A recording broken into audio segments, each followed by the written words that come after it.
नमस्कार विद्यार्थी मित्र हो. उपयोजित लेखनाच्या आजच्या भागात आपण सर्वांचे स्वागत. आज आपण उपयोजित लेखना अंतर्गत येणारा कथा लेखन हा भाग पाहणार आहोत. आता कथा लेखन म्हणजे काय, कथा लेखन कसे करावे, कथा लेखनाच्या कृती कथा लेखनात नेमक्या कशा प्रकारे विचारल्या जातात, या सर्व गोष्टींचा आज आपण इथे विचार करणार आहोत. त्यामुळे तुम्ही छान कथा लेखन करू शकाल. या भागात आपण शीर्षकावरून कथा लेखन कसे करावे ते पाहणार आहोत. त्यापूर्वी आपण कथा लेखन म्हणजे नक्की काय ते पाहून घेऊया. इयत्ता 10वीच्या प्रश्नपत्रिकेमध्ये तुम्हाला प्रश्न विभाग क्रमांक 5 उपयोजित लेखन असा विचारलेला असतो. त्याच्यामधील जो आ प्रश्न आहे तो खालील कृती सोडवा अशा प्रकारचा असतो. याच्यामध्ये एकूण 3 कृती दिलेल्या असतात. जाहिरात लेखन, बातमी लेखन आणि कथा लेखन. त्यातील 2 कृती सोडविणे आवश्यक असते. यातल्या कोणत्याही 2 कृती तुम्ही सोडवायचे असतात. म्हणजे एकतर जाहिरात लेखन कथा लेखन सोडू शकता, बातमी लेखन कथा लेखन सोडू शकता किंवा जाहिरात लेखन कथा लेखन सोडू शकता. यातल्या 2 कृती सोडविणे अनिवार्य आहे. याला एकूण गुण असतात 10. त्यातील प्रत्येक कृतीला 5 गुण असतात. आता कथा म्हणजे नेमके काय, तर एखाद्या कथेचे लेखन म्हणजेच एखादी गोष्ट तयार करून ती लिहिणे होय. यालाच काय म्हणतात, कथा. एखादी घडलेली घटना किंवा प्रसंग आकर्षक रीतीने कथा रूपाने सांगणे, अशी ही कथा सर्वांनाच ऐकावीशी किंवा वाचावीशी वाटते. कथेची सुरुवात वाचता क्षणी औत्सुक्यपूर्ण अशी असावी लागते. कथेमध्ये रंजकता असावी. कल्पनेतून मांडलेला प्रसंग प्रत्यक्ष पाहत आहोत असे वाटले पाहिजे. कथेची भाषा साधी, सोपी व सुभाषित वजा असावी. मात्र कथा जी आहे ना ती कशी असावी, बोधप्रद असावी. म्हणजे त्यातून काहीतरी बोध मिळेल अशी कथा असावी. आता आपण कथेची मांडणी करताना कोणकोणते मुद्दे लक्षात घ्यायचे ते पाहणार आहोत. पहिला मुद्दा आहे, सर्वप्रथम कथेला योग्य शीर्षक द्यावे. आता योग्य शीर्षक द्यावे म्हणजेच काय, तर कथेला योग्य ते नाव द्यायचं आहे. म्हणजे छोटस एक नाव द्यायचं आहे की ज्याच्यावरून कथेच्या विषयाची कल्पना येईल. हे जे शीर्षक आहे ना ते शीर्षक कथेचा आशय किंवा कथेतून मिळणारा संदेश व्यक्त करणारे असावे. दुसरा मुद्दा आहे, कथेचे लेखन कथा बीज धरून असावे. आता कथा बीज म्हणजे काय, तर कथा लेखन ही कल्पकतेवर आधारलेली कला आहे आणि कथा बीज हा कथेचा प्राण आहे. कथा लेखन करताना कथा बीजाच्या विषयास अनुसरून दैनंदिन निरीक्षण म्हणजे आपलं रोजचं निरीक्षण, आपलं रोजचं वाचन, आपले अनुभव, आपली कल्पना, आपला विचार यांचा विचार करूनच हे कथाबीज जे आहे ना ते फुलवायचं असतं. तिसरा मुद्दा आहे, कथेची सुरुवात आकर्षक असावी. म्हणजेच काय, तर वाचता क्षणी वाचकाला उत्सुकता निर्माण झाली पाहिजे, नक्की या कथेत काय आहे. म्हणून कथेची सुरुवात कशी असावी, नेहमी आकर्षक असावी. कथा लेखन भूतकाळात असावी आणि कथा नेहमी भूतकाळातच लिहिलेली असावी. म्हणजे बघा, कथेचे जे मुद्दे असतात ना, जर मुद्द्यावरनं कथा असेल तर कथेचे जे मुद्दे दिलेले असतात ते नेहमी वर्तमान काळात असतात.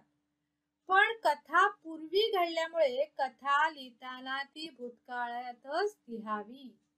कथा लेखनात 5वा मुद्दा आहे, कथा लेखनात परिच्छेद असावे.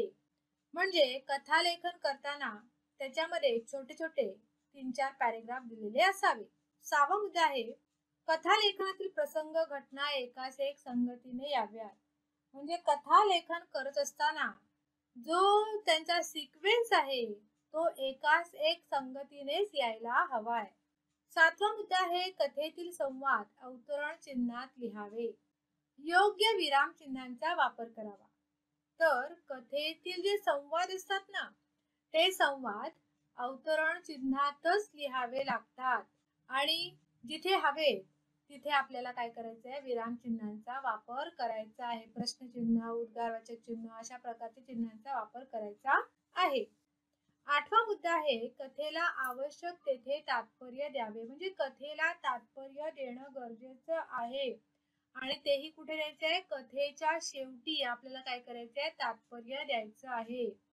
हे तात्पर्य कसं असावं, तर कथेतील वैशिष्ट्यपूर्ण आशय प्रतिबिंबित करणारे हे तात्पर्य असावे. आता आपण प्रश्नपत्रिकेमध्ये आपल्याला कशा प्रकारच्या मूल्यमापन कृती विचारल्या जातील हे पाहणार आहोत. पहिला आहे कथा बीजावरून कथालेखन, दुसरा आहे शीर्षकावरून कथालेखन, तिसरा आहे दिलेल्या शब्दावरून कथालेखन, चौथा आहे मुद्द्यावरून कथालेखन आणि 5वा आहे अपूर्ण कथा पूर्ण करणे. आता याच्यामध्ये कथेचा पूर्वार्ध देऊन उत्तरार्ध लिहायचा असेल किंवा कथेचा उत्तरार्ध देऊन त्याचा पूर्वार्ध लिहायचा असेल तर विद्यार्थी मित्र हो, या ज्या 5 मूल्यमापन कृती आहेत त्यातील कोणतीही एकच कृती तुम्हाला प्रश्नपत्रिकेत विचारली जाईल.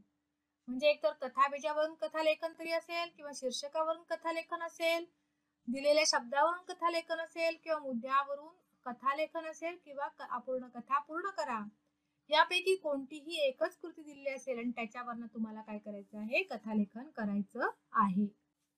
आता आपण शीर्षकावरून कथालेखन कसे करावे ते पाहणार आहोत. आता शीर्षकावरून कथालेखन म्हणजे काय, तर कथेचं नाव दिलं जाईल आणि त्यावरून तुम्हाला कथा लिहायची असेल. त्यासाठी महत्वाचे मुद्दे बघा. शीर्षकाचा मतितार्थ समजून घेणे, शीर्षकाच्या अर्थाला समर्पक कथा लिहिणे. शीर्षकाला जो अर्थ निघतोय त्यातना, शीर्षकावरना त्या टायटलवरना जो अर्थ निघतोय त्याला समर्पक अशीच कथा आपल्याला इथे लिहायची आहे. तिसरा मुद्दा आहे कथा शीर्षकातच जडलेली आहे याचा शोध घेणे. कारण बघा शीर्षकातच कथा दडलेली असते आणि त्याच्यामुळे कथा शीर्षकातच जडलेली आहे याचा शोध घेणे. थोडक्यात साध्या सोप्या शब्दात गोष्ट कथन करणे आणि थोडक्यातच जी शीर्षकावरून कथा जी लिहिणार आपण ती कशी लिहायची आहे, थोडक्यात साध्या सोप्या शब्दात. आपल्याला तिथे सुभाषितांचा वगैरे वापर करायचा नाहीये, तर साध्या आणि सोप्या शब्दामध्ये आपल्याला काय करायची, गोष्ट कथन करायची आहे. मात्र गोष्टीचं तात्पर्य लिहिणे आवश्यक आहे. गोष्टीला तात्पर्य देणं अतिशय आवश्यक आहे. तर आज आपण पाहणार आहोत शीर्षकावरून कथालेखन. इथे एक तुम्हाला मी कथा लिहून दिलेली आहे, करावे तसे भरावे. या शीर्षकावरून कथा लिहा. आता इथे योग्य ठिकाणी गावाला नावं द्यायची आहेत, व्यक्तीला नावं द्यायची आहेत, प्राण्यांना नावं द्यायची आहेत. त्याच्यामुळे काय होतं, ती जी कथा आहे ती आपल्याला आणखी आकर्षक वाटते. बघा, ढोलकपूर नावाचे एक गाव होते.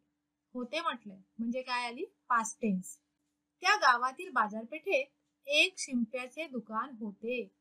तेथे नाना शिंपी काम करायचा. आता शिंप्याला पण आपण काय ते नाव दिलंय, नाना शिंपी. एकदा त्या गावात सर्कस आली. त्या सर्कशीतील गणेश नावाचा हत्ती, आता इथे हत्तीला देखील आपण नाव दिलेलं आहे गणेश, सर्वांचा लाडका होता. गणेश रोज बाजारपेठेतून नदीवर जात असे.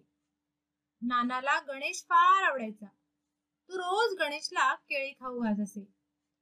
केळी खाल्ल्यानंतर गणेश आनंदाने नानाला सलाम करत असे. आता हा रोजचाच कार्यक्रम झाला होता.